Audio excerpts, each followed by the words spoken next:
Turkmenistan. This country is located right above Afghanistan and right above Iran. It's right in here. And the capital is Ashgabat. And it is kind of a big country. I mean, you can fly between points in it, which I recommend, although I've driven between major areas.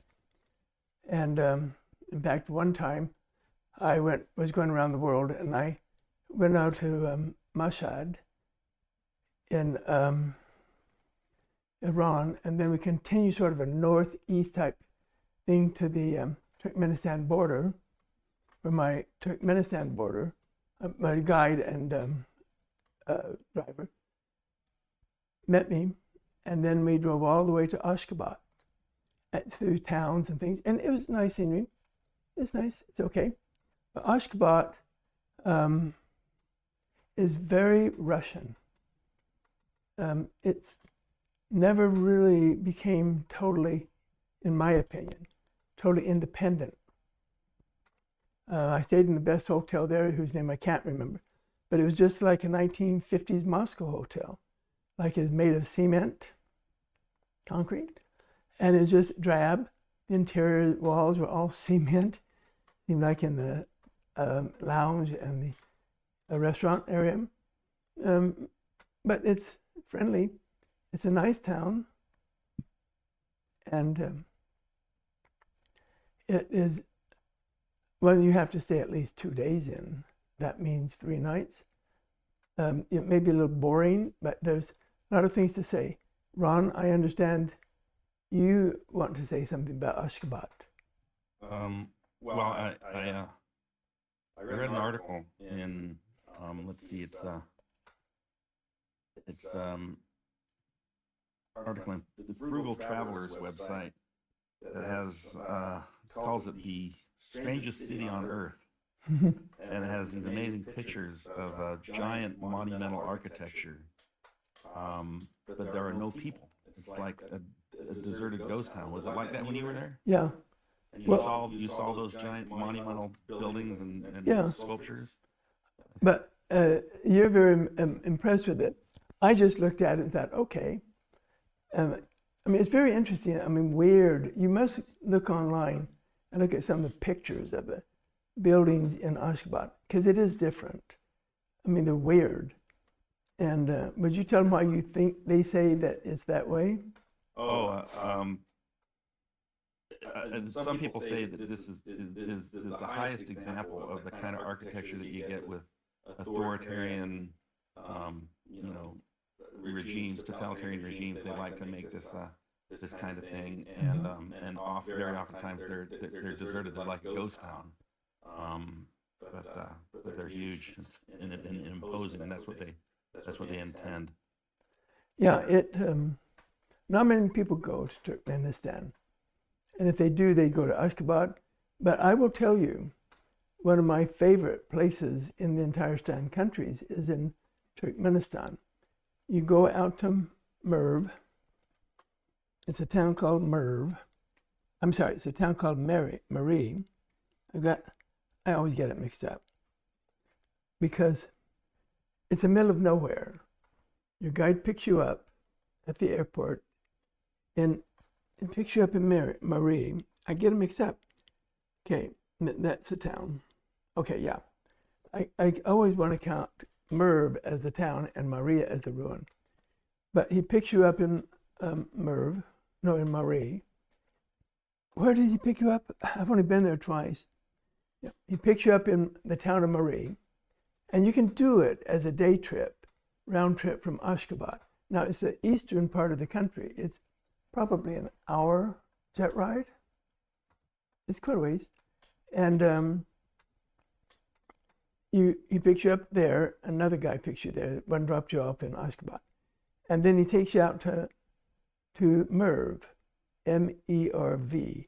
Now, Merv is a ruin, an old ancient ruin.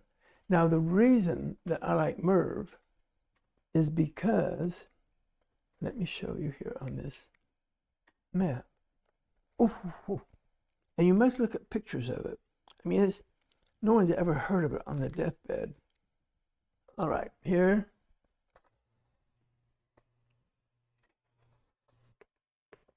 Here is Ashgabat, somewhere over here. And right here is Marie. It's Mary, M-A-R-Y.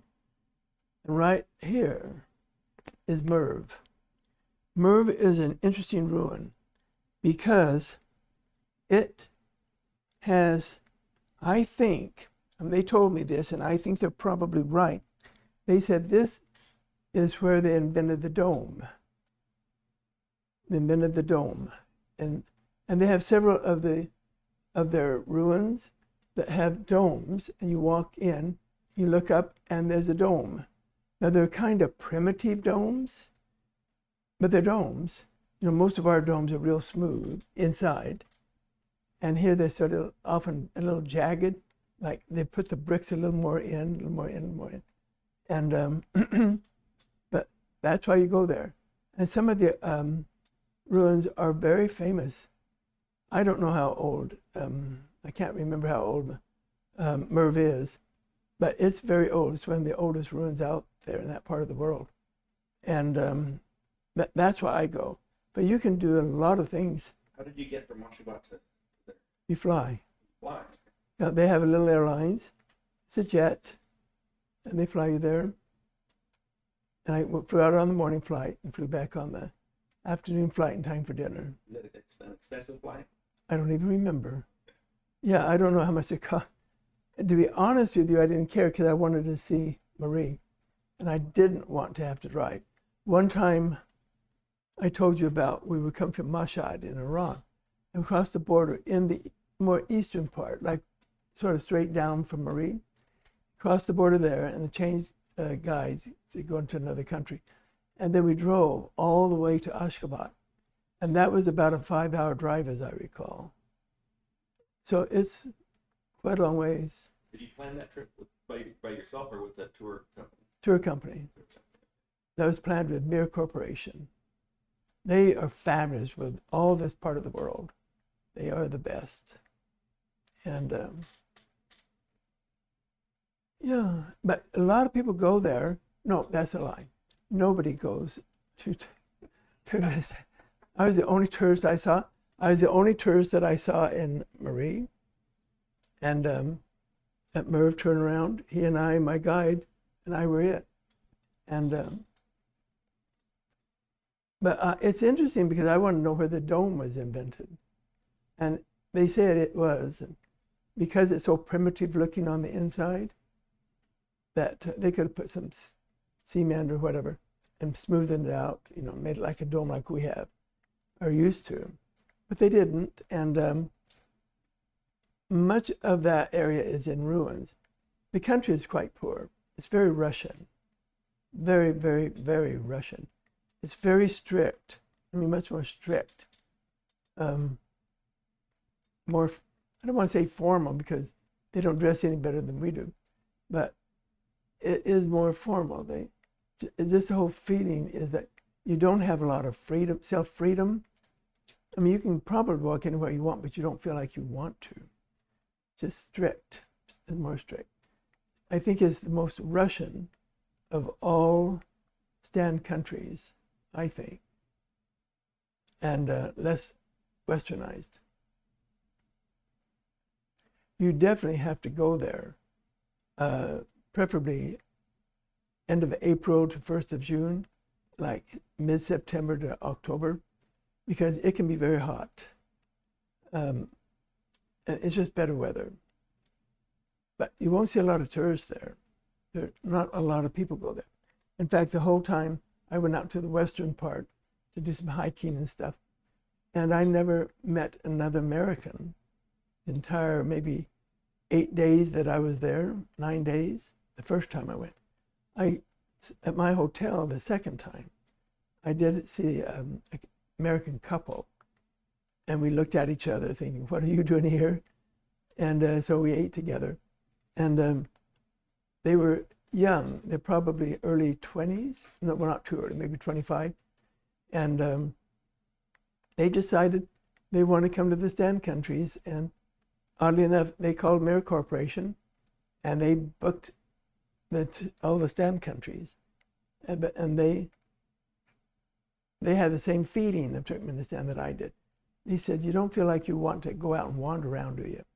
They don't have a lot of nightlife. It's very, very Russian in many ways. I think politically too. But if you're over there, you must go, if nothing else, and to see Marie and the architecture around Ashgabat. And everything is different there. But you go, you'll enjoy it.